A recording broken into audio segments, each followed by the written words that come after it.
Salut à tous, j'espère que vous allez bien. Bienvenue dans cette nouvelle vidéo. Aujourd'hui, on va voir le dossier de naturalisation. Quels sont les documents nécessaires pour constituer mon dossier? Alors, ce que je vous invite à faire, comme ça, pour répondre à plusieurs questions. Alors, vous tapez sur Google, dossier naturalisation. D'accord? Vous avez ça. Ensuite, vous venez ici. Quels sont les documents nécessaires à mon dossier? Vous cliquez. D'accord? Ça dépend de l'internet que vous avez. Moi, j'ai une très forte internet, donc c'est pour ça que ça sort direct. Donc là, vous tombez sur cette page. C'est du service public, bien sûr. Donc, tout ce qui c'est toutes ces informations officielles, c'est sur le service public. Vous avez tout sous les yeux. Donc voilà, ici, vous allez remplir un simulateur qui vous permettra de connaître quels sont les documents à joindre à votre dossier selon plusieurs critères, que ce soit votre état civil, situation, vos ressources et votre niveau de français. C'est ce qu'on va voir tout de suite. Alors, par exemple, on va prendre le cas de quelqu'un qui, qui est moins de 10 ans en France. Donc, voilà, c'est un cas. On va prendre quelqu'un qui est célibataire, d'accord? Qui n'a pas d'enfant. D'accord? Après, je répète, si vous voulez que je fasse, vous voulez que je fasse d'autres simulations, vous pouvez le faire aussi de votre côté et me mettre vos questions si vous n'arrivez pas ou il y a quelque chose qui bloque. Vous pouvez m'écrire en commentaire. Donc voilà, ici, êtes-vous dans l'une des situations? Est-ce que vous êtes réfugié politique? Vous êtes apatride, entré en France avant vos 18 ans?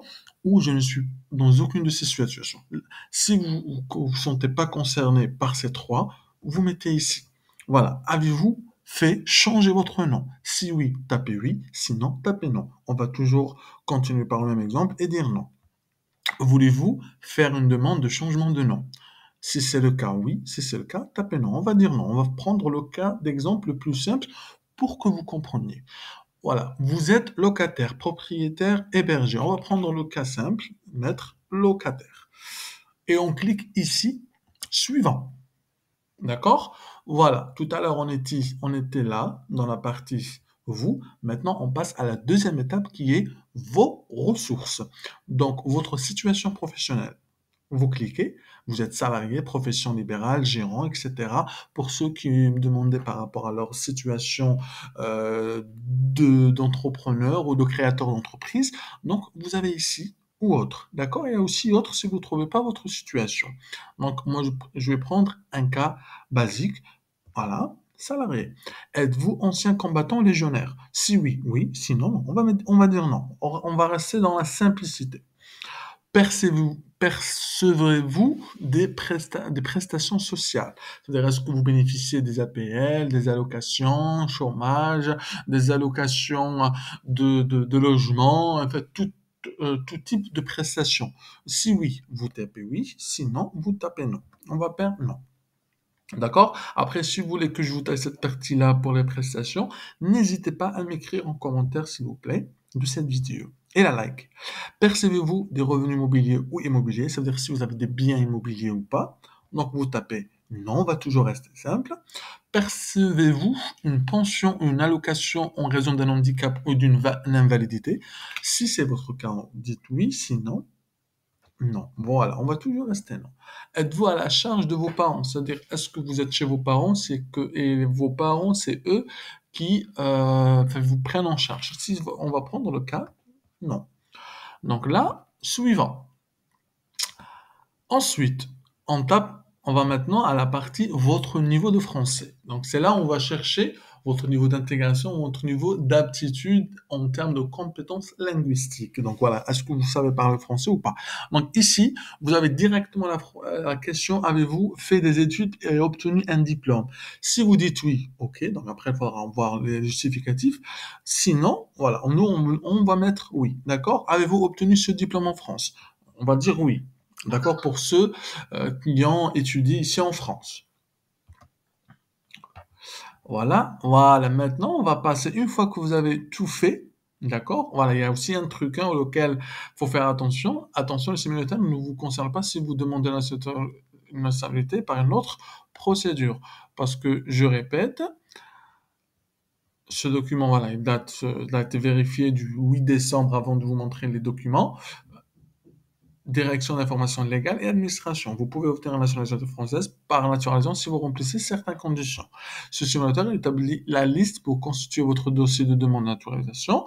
Par ailleurs, en fonction de votre situation, des pièces complémentaires peuvent être demandées pour l'instruction de votre dossier. En fait, ça, ce simulateur vous permet au moins, dans un premier temps, d'avoir où est-ce que vous vous situez, d'avoir une idée sur les documents que vous devriez plus ou moins avoir dans votre dossier. Mais cela, bien entendu, à prendre en compte cette partie-là. Voilà, il y a aussi très important, alors avant qu'on passe à quoi que ce soit, un document rédigé en langue étrangère doit être accompagné de sa traduction par un traducteur agréé ou habilité. Ça aussi, c'est très très important. Ça, par contre, voilà, je vous le dis, je vous le dis, sauf pour un extrait plurilingue d'acte de naissance dont une des langues est le français. Par exemple, ça rentre comme extrait de acte de naissance de copie intégrale en français, donc vous pouvez le fournir. Mais tout autre document, par exemple, dont vous avez fait la traduction, il devra être traduit par un traducteur agréé ou accompagné, voilà, ou habilité, pardon. Toutefois, le formulaire multilingue peut être joint pour éviter d'avoir à traduire certains documents délivrés par un État de l'Union européenne. L'acte public étranger doit être légalisé ou apostillé. Voilà, ça c'est important. Adressez-vous à l'ambassade ou au consulat de votre pays d'origine ou à l'Office français de protection des réfugiés ou apatrides, FPRA, si vous êtes réfugié ou apatride. Un acte d'état civil français doit être moins de 3 mois. Mariage, décès, date de naissance. Ça aussi c'est très important. Un acte de décès, enfin, pardon, un acte d'état civil français doit avoir moins de 3 mois. Et maintenant, on va passer directement aux 9 pièces nécessaires à la constitution de votre dossier de naturalisation. Donc voilà, ici, le simulateur, voici le résultat qu'il vous donne. Vous avez le formulaire que vous devriez fournir. Je vais vous montrer là. S'il figure, je pense pas qu'il va figurer parce que j'ai fait la diffusion, l'enregistrement de l'écran uniquement sur cet onglet. Mais vous pouvez cliquer ici, vous sortirez uniquement un autre onglet dans lequel ça contient le formulaire. Photocopie de demande officielle d'identité, 2 photos d'identité, timbre fiscal, voilà, que vous pouvez octroyer, vous n'avez pas de souci.